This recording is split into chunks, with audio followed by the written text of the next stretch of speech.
Garden city Bengaluru ಅಂದ ಚಂದಕ್ಕೆ flex ಬ್ಯಾನರ್ಗಳು ಮಾರಕವಾಗ್ತಿವೆ. ಈ ಬಗ್ಗೆ ಮೀಟಿಂಗ್ ನಡೆಸಿದ್ದ ಡಿಸಿಎಂ ಡಿಕೆ ತೆರವು ಮಾಡಲು ಬಿಬಿಎಂಪಿಗೆ ಖಡಕ್ ಸೂಚನೆ ನೀಡಿದ್ರು. ಆದರೆ ಆ ಸೂಚನೆ ಕೇವಲ ಬಾಯಿ ಮಾತಿಗೆ ಸೀಮಿತವಾದಂತಾಗಿದೆ. ಯಾಕಂದ್ರೆ ಅನಧಿಕೃತ ಫ್ಲೆಕ್ಸ್ ಬ್ಯಾನರ್ಗಳ ಬಗ್ಗೆ ಪಬ್ಲಿಕ್ ಟಿವಿ ರಿಯಾಲಿಟಿ ಚೆಕ್ ಮಾಡಿದೆ, ನೀವೇ ನೋಡಿ.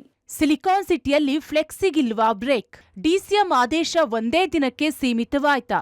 ರೋಡ್ಗೂ ಫ್ಲೆಕ್ಸ್, ಬಿಬಿಎಂಪಿ ಮೌನ.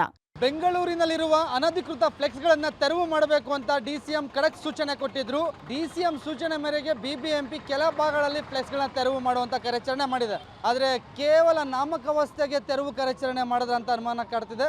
ಯಾಕಂದ್ರೆ ಪಬ್ಲಿಕ್ ಟಿವಿ ಬೆಂಗಳೂರಲ್ಲಿರುವಂತಹ ಫ್ಲೆಕ್ಸ್ಗಳ ಅನಾವರಣವನ್ನ ಮಾಡುವಂತ ಕೆಲಸ ಮಾಡ್ತಿದೆ. ರಿಯಾಲಿಟಿ ಚೆಕ್ ಮೂಲಕ ಎಲ್ಲೆಲ್ಲಿ ಫ್ಲೆಕ್ಸ್ಗಳಿವೆ ಅದನ್ನ ತೋರಿಸ್ತೀವಿ, ಬನ್ನಿ. ಕಳೆದ ಭಾನುವಾರ ಡಿಸಿಎಂ ಡಿಕೆ ಶಿವಕುಮಾರ್ ನೀಡಿದ ಸೂಚನೆಗೆ ಬಿಬಿಎಂಪಿ ಫುಲ್ ಆಕ್ಟಿವ್ ಆಗಿ ಅನಧಿಕೃತ ಫ್ಲೆಕ್ಸ್ ಬ್ಯಾನರ್ ತೆರವು ಮಾಡಿ ದಂಡವನ್ನು ಕೂಡ ವಸೂಲಿ ಮಾಡಿತ್ತು. ಆದರೆ ಅದು ಕೇವಲ ಸೋಮವಾರ ಒಂದು ದಿನಕ್ಕೆ ಮಾತ್ರ ಸೀಮಿತವಾಗಿ ಬಿಟ್ಟಿದೆ. ಬೆಂಗಳೂರಿನ ಅನೇಕ ಕಡೆ ರಾಜಕೀಯ ನಾಯಕರ, ಸಂಘ ಸಂಸ್ಥೆಗಳ ಫ್ಲೆಕ್ಸ್ಗಳು ಮಾತ್ರವಲ್ಲ, ಸಣ್ಣಪುಟ್ಟ ಜಾಹೀರಾತುಗಳ ಫ್ಲೆಕ್ಸ್ಗಳು ಕೂಡ ಹಾಗೆಯೇ ಉಳಿದಿವೆ. ಸ್ಥಳ ನವರಂಗ್ ಜಂಕ್ಷನ್ ಬಳಿ ಕರವೇ ಫ್ಲೆಕ್ಸ್ ಇನ್ನೂ ಹಾಗೆಯೇ ಉಳಿದಿದೆ. ಬಿಬಿಎಂಪಿ ಅಧಿಕಾರಿಗಳು ಇದನ್ನ ನೋಡಿಲ್ವಾ? ಸ್ಥಳ ಸ್ಯಾಟಲೈಟ್ ಬಸ್ ನಿಲ್ದಾಣ, ಮೈಸೂರು ರೋಡ್. ಸ್ಥಳೀಯ ಶಾಸಕರ ಬ್ಯಾನರ್ಗಳು, ಮಾಜಿ ಮೇಯರ್ ಹುಟ್ಟುಹಬ್ಬದ ಶುಭಾಶಯದ ಬ್ಯಾನರ್ಗಳು ರಾರಾಜಿಸುತ್ತಿದೆ. ಜೊತೆಗೆ ಸಿಎಂಗೆ ಸ್ವಾಗತ ಕೋರಿರೋ ಫ್ಲೆಕ್ಸ್ಗಳು ಸಹ ಇದೆ. ಸ್ಥಳ ಮೈಸೂರು ರೋಡ್ನ ಚಾಮರಾಜಪೇಟೆ ಬಳಿಯ ಮುಖ್ಯ ರಸ್ತೆಯಲ್ಲಿರೋ ವಿದ್ಯುತ್ ಕಂಬಗಳ ಮೇಲೆ ಯುವ ಸಂಕಲ್ಪದ ಬ್ಯಾನರ್ಗಳ ದರ್ಬಾರ್ ಹೇಗಿದೆ ಅಂತ ನಮ್ಮ ಪ್ರತಿನಿಧಿ ಮಾರುತಿ ವಿವರಿಸಿದ್ದಾರೆ, ನೋಡಿ. ನಾವೀಗ ಮೈಸೂರು ರಸ್ತೆಯಲ್ಲಿದ್ದೀವಿ. ನೇರವಾಗಿ ದೃಶ್ಯಗಳನ್ನ ತೋರಿಸ್ತಾ ಅದ್ರ ಬಗ್ಗೆ ಹೇಳ್ತಾ ಹೋಗ್ತೀನಿ. ನೋಡ್ಬೋದು, ಇಲ್ಲೂ ಸಹ ಸಾಕಷ್ಟು ಬ್ಯಾನರ್ಗಳಿವೆ.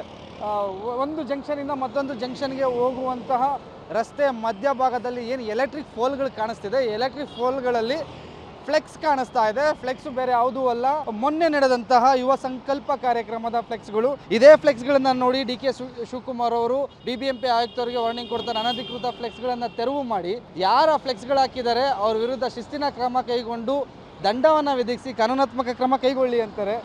ಪ್ಯಾಲೇಸ್ ರೋಡ್ ಸುತ್ತಮುತ್ತ ಫ್ಲೆಕ್ಸ್ಗಳನ್ನ ತೆರವು ಕಾರ್ಯಾಚರಣೆ ಮಾಡಿದ್ದೀವಿ ಅಂತ ಬಿಬಿಎಂಪಿ ಕೆಲ ಪೋಸ್ಟ್ಗಳನ್ನ ತೆಗೆದಿರುವಂಥ ಫೋಟೋಗಳನ್ನು ಹಂಚ್ಕೋತಾರೆ. ಆದರೆ ಮೈಸೂರು ರಸ್ತೆಯಲ್ಲಿ ನೋಡ್ಬೋದು, ಸ್ಥಳೀಯ ಶಾಸಕ ಮತ್ತು ಸಚಿವರಾಗಿರುವಂತಹ ಜಮೀರ್ ಅಹಮದ್ ಫೋಟೋನು ಇದೆ. ಮತ್ತೆ ಯುವ ಸಂಕಲ್ಪದಲ್ಲಿ ಯುವ ಘಟಕದ ಅಧ್ಯಕ್ಷರಾದಂತಹ ಮಂಜುನಾಥ್ ಗೌಡ ಅವರ ಫೋಟೋ ಇದೆ. ಅದಕ್ಕೆ ಶುಭಾ ಕೋರವರು ಫೋಟೋನು ಇದೆ. ಆಲ್ಮೋಸ್ಟ್ ಇಲ್ಲಿಂದ ಒಂದು 15ರಿಂದ 20 ಫೋಲ್ಗಳು ಕಾಣಿಸುತ್ತೆ. ಈ 20 ಫೋಲ್ಗಳಲ್ಲೂ ಸಹ ಇದೇ ರೀತಿಯ ಫ್ಲೆಕ್ಸ್ಗಳನ್ನು ಕಟ್ಟು ಹೋಗಿದ್ದಾರೆ. ಬೆಂಗಳೂರಲ್ಲಿರುವಂತಹ ಫ್ಲೆಕ್ಸ್ಗಳನ್ನು ತೆರವು ಮಾಡಿ ಅದನ್ನು ಆಗದವ್ರ ವಿರುದ್ಧ ಕ್ರಮ ಕೈಗೊಳ್ಳಿ ಮತ್ತು ತೆರವು ಕಾರ್ಯಾಚರಣೆ ಮಾಡಿದಾಗ ಏನು ಅಮೌಂಟ್ ಇರುತ್ತೆ ಅಂದರೆ ಅದಕ್ಕೆ ಏನು ಖರ್ಚು ಮಾಡಿರ್ತೀರಾ ಅದನ್ನೂ ಸಹ ಫ್ಲೆಕ್ಸ್ ಹಾಕಿರೋರ ಹತ್ರನೇ ವಸೂಲಿ ಮಾಡಿ ಅಂತ ಹೇಳಿದ್ರು. ಆದರೆ ಬಿಬಿಎಂಪಿ ಮಾತ್ರ ಕಣ್ಣೋರ್ಸುವಂತ ಕೆಲಸ ಮಾಡ್ತಿದೆ.